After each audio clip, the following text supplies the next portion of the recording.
Bismillahirrahmanirrahim. Assalamualaikum warahmatullahi wabarakatuh. Perkenalkan, nama saya Rina Fitria dengan nomor induk mahasiswa D1D1 21225 dari kelas E angkatan 2021. Pada video kali ini saya akan menjelaskan mengenai sistem pengendalian farmasi rumah sakit, di mana video ini saya buat untuk memenuhi tugas mata kuliah farmasi rumah sakit. Nah, sebelum itu kita harus mengetahui pelayanan farmasi di rumah sakit ini memiliki peranan penting dalam memastikan penggunaan obat yang aman, tepat, dan efisien, di mana yang bertanggung jawab pada pelayanan farmasi rumah sakit yaitu apoteker. Nah, apoteker ini berperan dalam pengembangan kebijakan pengendalian penggunaan obat, bekerja sama dengan profesional lain dan berbagai unit rumah sakit. Nah, apoteker ini tidak hanya bertanggung jawab atas kebijakan penggunaan obat, tetapi juga melakukan inspeksi rutin terhadap persediaan obat yang ada di berbagai lokasi rumah sakit. Selain itu, pengawasan terhadap persediaan atau inventory control adalah suatu proses yang bertujuan untuk mengelola dan mengawasi persediaan barang dalam suatu organisasi atau perusahaan agar selalu tersedia dalam jumlah yang cukup, tanpa mengalami kekurangan atau kelebihan stok yang berlebihan. Adapun manfaat dari proses pengendalian obat, yang pertama yaitu untuk melindungi dari kerugian, yang kedua yaitu mengantisipasi fluktuasi musiman, yang ketiga yaitu meningkatkan efisiensi transportasi, yang keempat memungkinkan pembelian dalam jumlah yang besar, dan yang terakhir yaitu untuk meminimalkan waktu tunggu untuk memperoleh suatu obat. Pertimbangan pengendalian sediaan, di mana pada saat mengambil suatu keputusan tentang persediaan baik jumlah maupun waktu pemesanannya, ini harus memperhatikan dan juga mempertimbangkan biaya-biaya, di mana biaya tersebut ini meliputi biaya penyimpanan, di mana biaya penyimpanan ini berhubungan langsung dengan jumlah persediaan, antara lain biaya fasilitas penyimpanan, biaya modal, biaya risiko kerusakan, biaya keuangan, dan biaya pajak persediaan. Yang kedua yaitu biaya pemesanan. Nah, pada saat obat dipesan, obat ini akan menanggung biaya pemesanan. Antara lain ada biaya telepon, biaya pemrosesan, biaya pemeriksaan penerimaan, dan biaya pengiriman ke gudang. Kemudian yang ketiga ada biaya penyiapan, di mana biaya yang harus ditanggung oleh pabrik dalam memproduksi suatu komponen apabila bahan-bahan tersebut ini tidak dibeli tanpa diproduksi sendiri, seperti biaya-biaya mesin yang tidak dipakai, persiapan tenaga kerja langsung, penjadwalan, dan juga ekspedisi. Kemudian yang keempat yaitu biaya kehabisan atau kekurangan bahan, di mana biaya ini terjadi apabila persediaan ini dia tidak mencukupi terhadap permintaan atas bahan tersebut, seperti adanya biaya karena pemesanan khusus, biaya kegiatan administrasi, kehilangan pelanggan, dan lain-lain.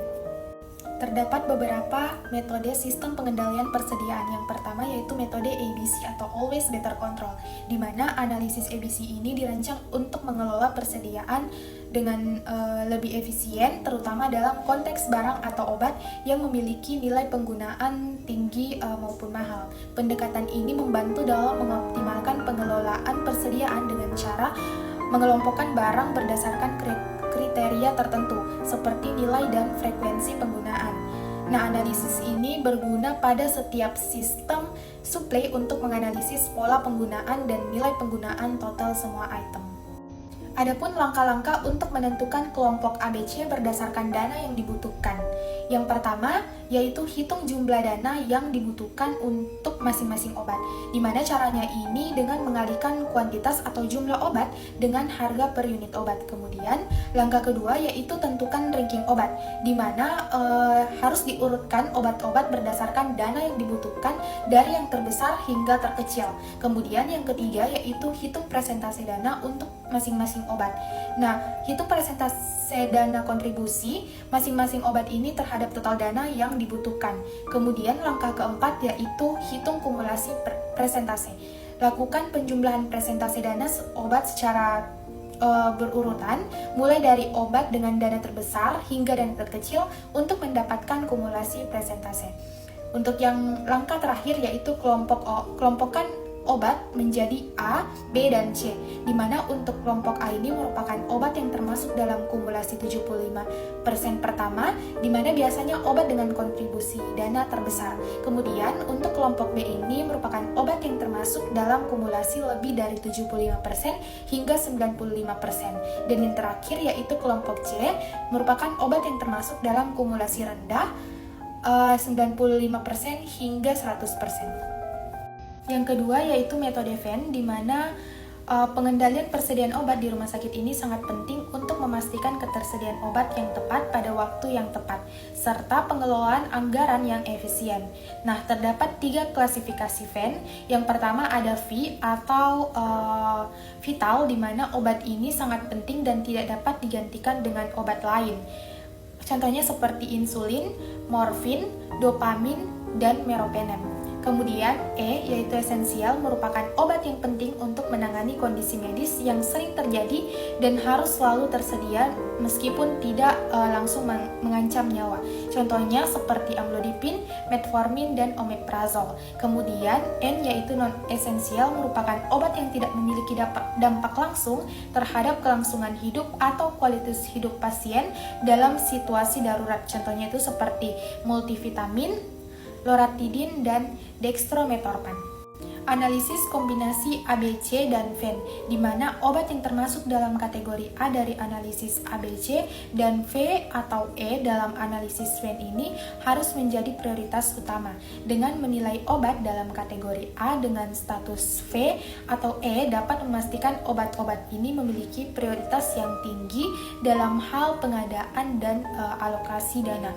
Nah, sebaliknya, obat dengan status N tidak begitu mendesak, harus diposisikan dalam kategori C untuk menyesuaikan pengeluaran dan efisiensi. Pendekatan ini membantu menghindari pemborosan dan memastikan ketersediaan obat yang benar-benar dibutuhkan untuk mendukung pelayanan kesehatan yang optimal. Metode selanjutnya yaitu economic order quantity, di mana metode ini merupakan metode yang digunakan untuk menentukan jumlah pesanan persediaan yang optimal, sehingga dapat meminimalkan total biaya yang terdiri dari 2 komponen, yaitu biaya pemesanan dan juga biaya penyimpanan. Kemudian metode economic order interval, di mana metode ini digunakan untuk menentukan interval waktu optimal antara 2 kali pemesanan dalam sistem persediaan, sehingga dapat meminimalkan total biaya pemesanan dan biaya penyimpanan. Stok minimal dan stok maksimal, di mana stok minimal ini merupakan jumlah minimum persediaan barang yang harus ada di gudang rumah sakit sebelum dilakukan pemesanan ulang atau reorder. Sedangkan stok maksimal merupakan jumlah persediaan maksimum yang harus dipertahankan dalam gudang rumah sakit agar mencegah terjadinya kelebihan persediaan yang bisa menambah biaya penyimpanan. Terdapat 6 parameter stok minimal dan stok maksimal, di mana yang pertama yaitu CA atau Average Monthly Consumption, yaitu menghitung rata-rata konsumsi bulanan memberikan gambaran seberapa banyak barang yang digunakan setiap bulan. Nah, parameter ini membantu dalam memperkirakan kapan persediaan barang akan habis. Parameter yang kedua yaitu LT atau lead time, di mana waktu yang dibutuhkan dari pemesanan hingga barang sampai. Nah, dalam konteks rumah sakit, ini sangat penting karena keterlambatan pengiriman bisa mempengaruhi ketersediaan obat maupun alat medis. Yang ketiga yaitu PP atau Procurement Period, di mana lamanya periode antara pemesanan dan penerimaan barang. Semakin panjang periode pengadaan, semakin banyak stok yang perlu disediakan untuk menjaga kelancaran operasi. Yang keempat yaitu S1 atau Stock and Hand, di mana persediaan barang yang saat ini ada di gudang. Nah, jika jumlah ini cukup tinggi, pemesanan ulang bisa dilakukan lebih jarang. Kemudian parameter yang kelima yaitu S0 atau Stock Now on Order, stok yang sedang dalam perjalanan tetapi belum diterima. Memperhitungkan barang yang belum tiba penting untuk mengetahui jumlah persediaan yang sebenarnya ada. Dan parameter yang terakhir yang keenam yaitu SB atau Quantity of Stock Backorder, jumlah barang yang belum tersedia atau backorder yang harus dipenuhi dari pemesanan berikutnya, di mana parameter ini adalah pengingat bahwa ada kebutuhan yang belum dipenuhi dari pemesanan yang sebelumnya. Teknik pengendalian dibagi menjadi 6. Yang pertama teknik manual, di mana teknik ini dilakukan secara langsung tanpa bantuan.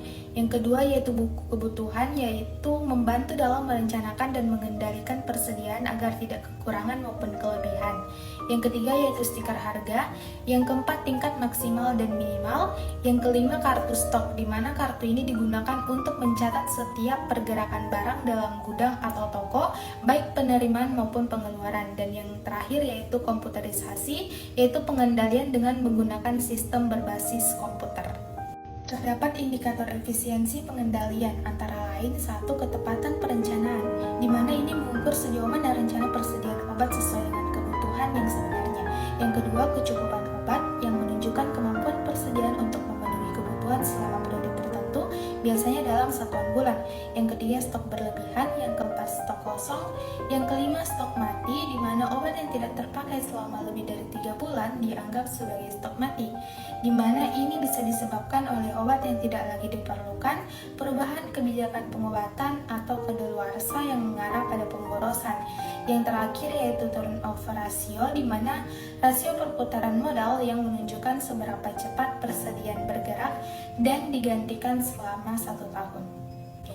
Sekian mengenai penjelasan sistem pengendalian farmasi rumah sakit dari saya. Kurang dan lebihnya mohon dimaafkan. Wassalamualaikum warahmatullahi wabarakatuh.